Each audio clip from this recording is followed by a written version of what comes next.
200 new infections reported on Monday, just under 600 yesterday, perhaps an indication that the third wave of COVID-19 is now officially over.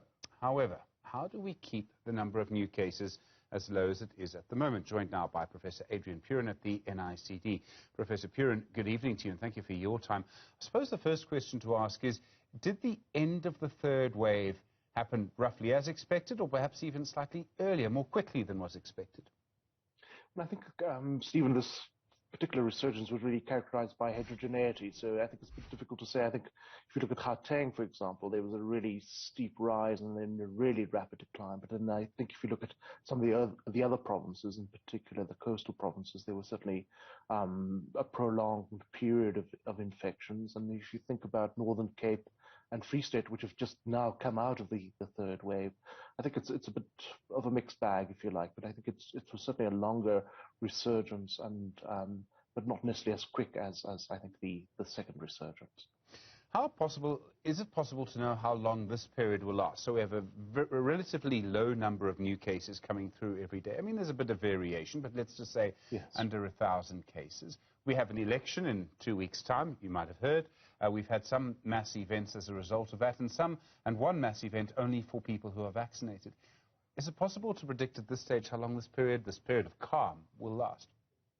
I think it's very difficult, but I think it's really critical then for us to be monitoring. And as you know, there are certain particular approaches or criteria that we set for giving us some indication that there are changes in the numbers above particular critical values. And so with what's called upticks and upswings, so these will be definitely monitored so that we can look at the instances over time and to get a sense of whether or not there are the possibilities, as you mentioned, given that we are now at level 1, that allows for larger groups of people to come into contact with each other.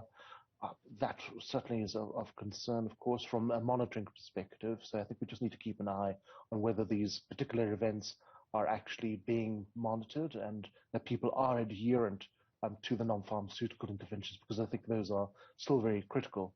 But key as well, I think, especially if we're thinking about what effect this can have on hospitals, is really around ensuring large-scale vaccination. I think that's really going to be critical for us to see a different, if you like, fourth wave. So we may see differences in different provinces as we've seen in this last particular resurgence. So we may see something similar, but I think the vaccine campaign is really going to be critical. So, I mean, it really is as simple as saving lives. If we are able to vaccinate, the more people we vaccinate, the larger number of lives, the more people we save during a fourth wave, if and when, presumably when, it actually comes. Yes, absolutely. That's the key. So again, I think we need to also acknowledge that people who are vaccinated are going to have breakthrough infections, but again, those are going to be milder infections, and the degree of transmission from those individuals should be less so than unvaccinated individuals. But yes, you're right. So what we should be seeing, if we get to the point of a really marked increase in cases or resurgence, we should see a big difference in terms of what effect that will have on our hospitals in terms of the numbers of cases, ICU admissions, and deaths. So we've now had 3 waves of the virus in South Africa, and I realize that countries have different waves at different times. I mean, India had their second wave long after our second wave. They had a really devastating second wave. I think if we look at our numbers, I think possibly our third wave might have been the worst. I mean, obviously, yes, there are different ways of looking at that. Is it possible, based on what we know now about how waves have worked in our country, is it possible to model with a lot more accuracy what a fourth wave would look like than it was, when we had the first wave, for example? It may even be more trickier, possibly, but we'll see what the modelers do come up with. Because remember, we've now had the vaccine campaign. We've had large numbers of people infected. What is the degree of mobility and management around non-pharmaceutical intervention? So I think we can certainly come up with, and that did happen with the third resurgence. In fact, we expected a lower level of infections in particular provinces, but we didn't see that, and that was complicated by the fact that we had the Delta variant, for example, that really made things really different. So again, if we predict that, for example, the Delta variant will remain the dominant variant for at least some time, then perhaps we will see a resurgence, and as I said, maybe a heterogeneous resurgence based on how we manage these different aspects around what is the extent of vaccination. Critical groups that have been vaccinated, I think, will be very important, as well as what extent of immunity is there now existent in South Africa in the different populations. It seems the great variable, or maybe the two greatest variables, one we can control, of course, we've already discussed, is the rate of vaccination, but the variable that we cannot discuss, that we cannot control, is whether or not there's a new variant. Well, I suppose in a way we can control it. If we get a high enough proportion of people vaccinated, we won't get a new variant.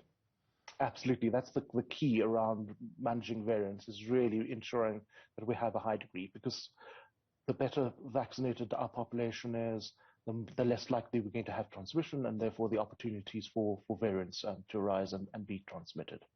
There's another aspect to all of this, and it goes back to the point I made earlier that different countries have had different waves at different times. It might be tempting in South Africa to say, well, we have a relatively low number of cases.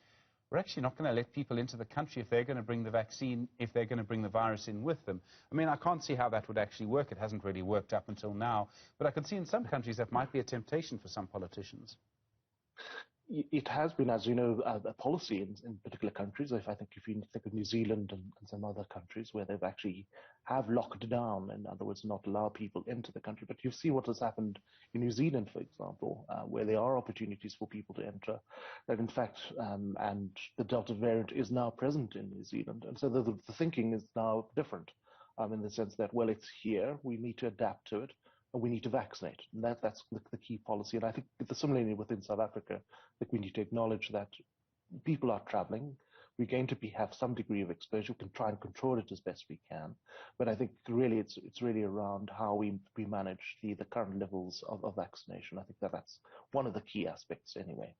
Professor, you will have seen all of the debates we're seeing around mandatory vaccinations in the workplace. Wits University, I think UCT are talking about this as well. And I realize in some ways it's a legal discussion, it's a governance problem.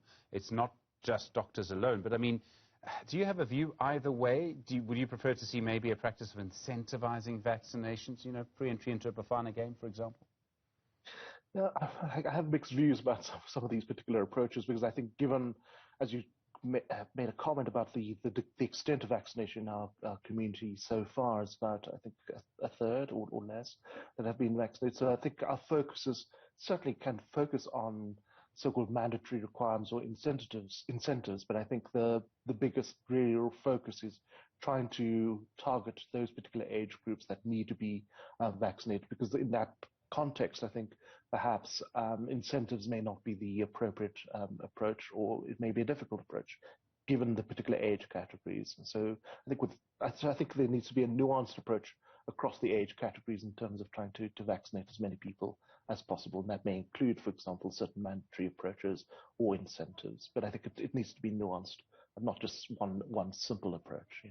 Professor Adrian Puren from the NICD, I really appreciate the time and the insights. Thank you very much indeed. Thank you very much.